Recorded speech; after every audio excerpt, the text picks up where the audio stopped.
राजा अजातशत्रु का राज्य बहुत अच्छा चल रहा था, किंतु कहते हैं ना कि समय हमेशा एक जैसा नहीं रहता। ऐसा ही अजातशत्रु के साथ हुआ। राजा कई मुश्किलों से घिर गए और उन मुश्किलों से बाहर नहीं निकल पा रहे थे। उन्होंने कई युक्तियां अपनाई लेकिन असफल रहे। एक दिन उनकी मुलाकात एक तांत्रिक से हुई। राजा ने तांत्रिक को अपनी मुश्किलें बताई। तांत्रिक ने राजा की बातों को ध्यान से सुना, फिर उसने एक उपाय बताया। तांत्रिक ने कहा, आपको पशु बलि देनी पड़ेगी, तभी आपकी मुश्किलों का समाधान होगा।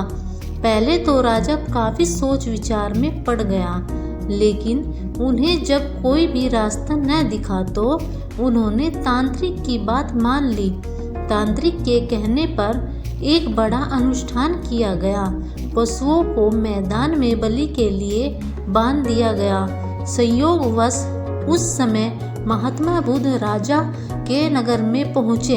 वे उसी स्थान से गुजर रहे थे जहाँ पर राजा ने अनुष्ठान कराया था। महात्मा बुद्ध ने जब देखा कि निर्दोष पशुओं की बलि दी जाने वाली है, तो वे राजा के पास गए और बोले, राजन, आप इन निर्दोष पशुओं को क्यों मारने जा रहे हैं? राजा बोले, महाराज, मैं इन्हें मारने नहीं, अपितु राज्य के कल्याण के लिए इनकी बलि देने जा रहा हूँ, जिससे सारे राज्य का कल्याण होगा।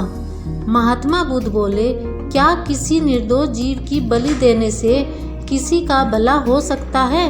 थोड़ा सा रुककर महात्मा बुद्ध ने जमीन से एक तिनका उठाया और राजा को देते हुए बोले, इसे तोड़कर दिखाए।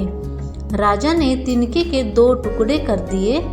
बुद्ध बोले, इसे तो अब पुनः जोड़ दे। राजा बोले, महात्मा जी, यह आप कैसी बातें कर रहे हैं? इसे तो अब कोई भी नहीं जोड़ सकता।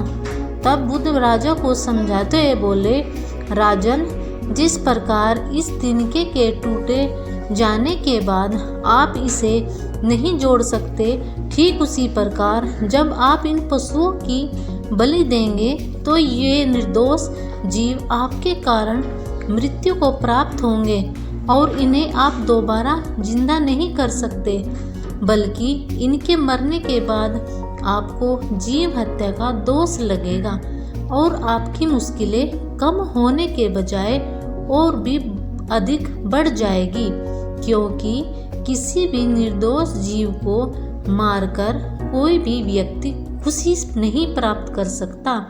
आपकी समस्या का हल निर्दोष जीवों को मारने से कैसे हो सकता है? आप राजा हैं, आपको सोच विचार कर निर्णय लेना चाहिए। अगर आप सच में अपनी मुश्किलों का हल चाहते हैं तो दिमाग से काम लीजिए। मुश्किलें तो आती जाती रहती हैं, यही जिंदगी का सच है। किसी निर्दोष जीव को मारने से समस्याएं नहीं समाप्त होगी, बल्कि उसका हल आपको बुद्धि से ही निकालना होगा। बुद्ध की बातें सुनकर अजातशत्रु उनके चरणों में गिर पड़े और अपनी भूल की क्षमा मांगने लगे। अजातशत्रु ने ऐलान करा दिया कि अब उनके राज्य में किसी निर्दोष जीव की हत्या नहीं की जाएगी।